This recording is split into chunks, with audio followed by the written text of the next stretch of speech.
But still, your countrymen will come? He asked. Yes. I pray it will be in time. So do I. And you, sir, what do you do in Paris? Ah, how to answer that? I was a reporter, a war correspondent, but hobbled, thanks to Henri's government, and part-time, thanks to mine. I was also a spy. But I said something that surprised Henri, and surprised me too. Je suis poilu. I did not know how to explain, other than to lift my arm and tap myself on the heart. I hoped he could see the gesture. I am a poilu. The public, everyone in France, called the French infantryman le poilu, the hairy man. As a reporter of wars, I'd known a great many hairy men under various flags in my life. I did see the gesture, or he already understood. We must all be poilu, he said. Yes, I said, emphatically. Bien oui. Your boys will hold on. I am sure of this. Vive la France, Henri said, almost in a whisper. I said it too, and as I did, I realized that he'd whispered so his voice would not crack from emotion. He was gone. 3 or 4 searchlights flared up now and scraped around against the ceiling of clouds, and then abruptly, quietly vanished again.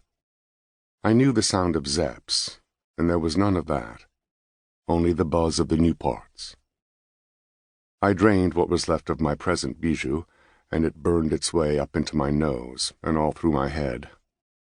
There'd be no Zeppelins tonight. The German command had lately shifted their attention to the more vulnerable London.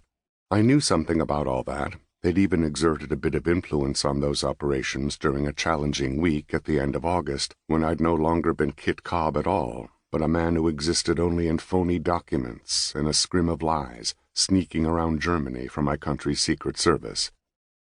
I'd done well enough that I'd been able to insist on a couple of months' break from being a spy, so I could be who I really was, as if that were actually possible in this wretched war.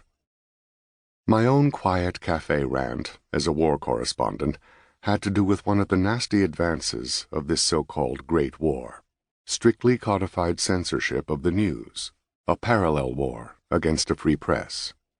We could not get into the battle line trenches where the bodies of the husbands and sons and fathers of Europe were being savaged, countless tens of thousands of them, just 40 miles from where I sat.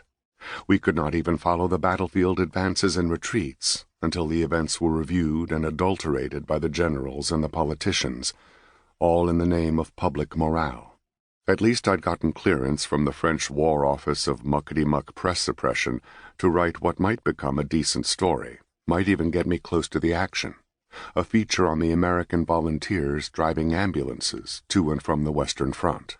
The French approved, I figured, because it might give Woody Wilson a kick in the butt, a big story in the U.S. papers about all these American college boys and farm boys and mailmen and store clerks finding the guts that the American president can't find to come to France and stand up to Kaiser Willie. Henri returned with my third bijou, my intended last, for I would be working tomorrow. He set it in front of me and said, "Perhaps soon the British will be of more help."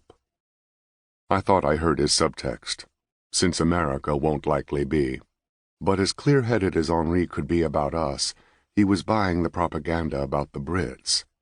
He immediately said, "Perhaps from the meeting something good will come." Adjoining the War Ministry's Office for the Suppression of News was the Office for Manipulating the News. These mugs were doing a lapel-grabbing sales job about a meeting in Paris in a week and a half. General Joseph Joffre and General Archibald Murray, the chiefs of their respective general staffs, were coming to a local hotel. Old Archie, as he was called, was the third such chief since the beginning of the war, and the Brits still hadn't gotten their act together, short on artillery shells, short on men, doing little enough in the war to worry the hell out of the French. But Henri was hopeful, the power of the press, even if it was in the back pocket of a government. "Let's hope," I said to him. I figured Henri had his unspoken doubts, however, as he had no further hopeful words to add beyond, "Enjoy your drink, Monsieur Cobb."